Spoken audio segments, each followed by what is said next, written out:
Oh, go figure. Look at this. Oh, look at this. Look at this. Oh, would you look at this? Just look at it. Just look at it. Yeah. Oh, go figure. Look. I'ma just leave this here. If she lied once, she will lie again. Her evidence still doesn't make sense, and like this reply says, it is literally hearsay because she literally could just say anything to the therapist and the therapist would have to side with her. I'm trying. Objection, Your Honor. Hearsay. Sustain. Objection, Your Honor.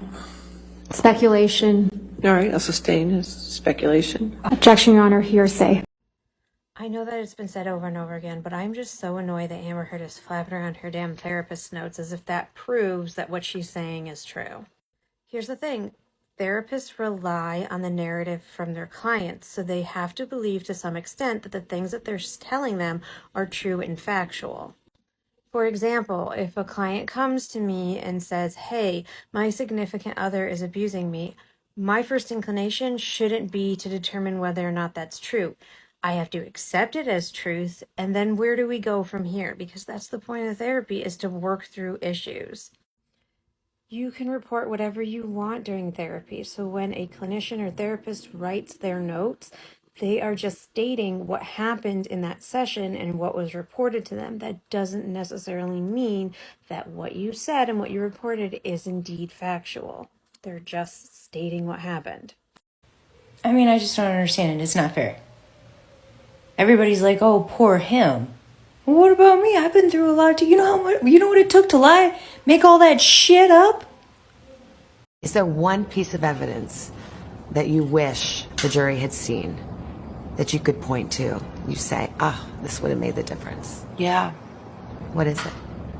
There's a binder worth of years of notes dating back to 2011 from the very beginning of my relationship that were taken by my doctor, who I was reporting the abuse to. My God, I call bullshit. Self-reported, handwritten fucking notes from a therapist with a multi-million-dollar client, patient.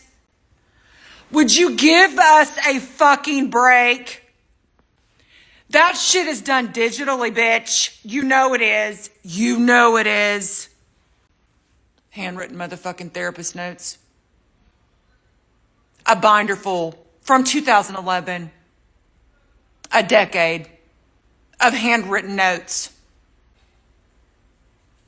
Really? That's where we're going? That's what your story is? That's what we're hanging it on? That's the hill you're dying on.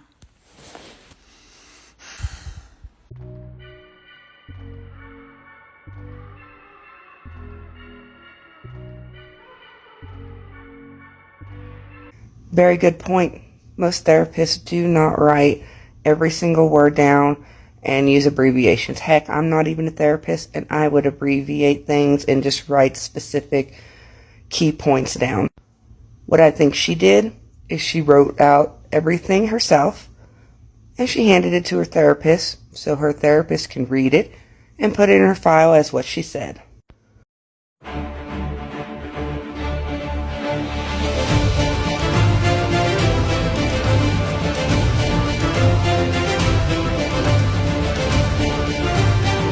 Amber leaked her therapist's notes to Dateline. A binder of her notes, which she says proves her claims of the abuse she suffered. These are descriptions of violence dating back to January 2012. Also, the reasons that they didn't allow those therapist notes in court is because it was hearsay. Amber wins the award for the worst liar ever.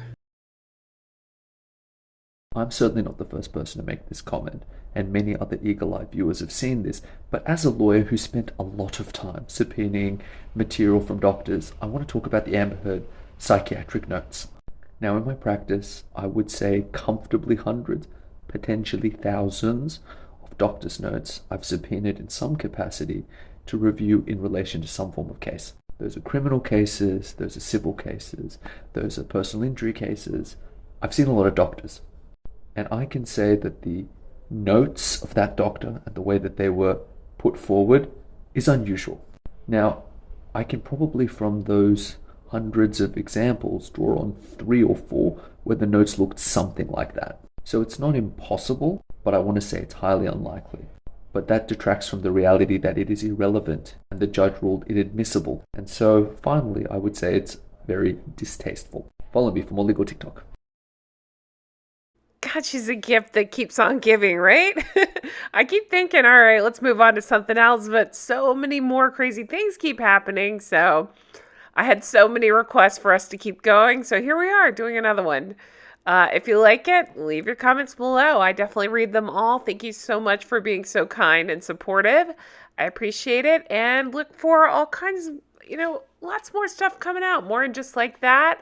Working through the movie Bridesmaids. If you like that, I just worked through Dirty Dancing. So I'm very excited to post that very soon. Be on the lookout for that.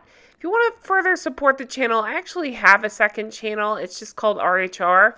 You can find it on my main page here on this channel at the very bottom. If you scroll to the bottom, you'll see my second channel. Click on it, hit the subscribe button. I eventually want to make it into a travel channel, so check that out. Otherwise, thank you guys so much for watching. Hope you have a wonderful day, and take care of yourself. I'll talk to you soon. Bye-bye.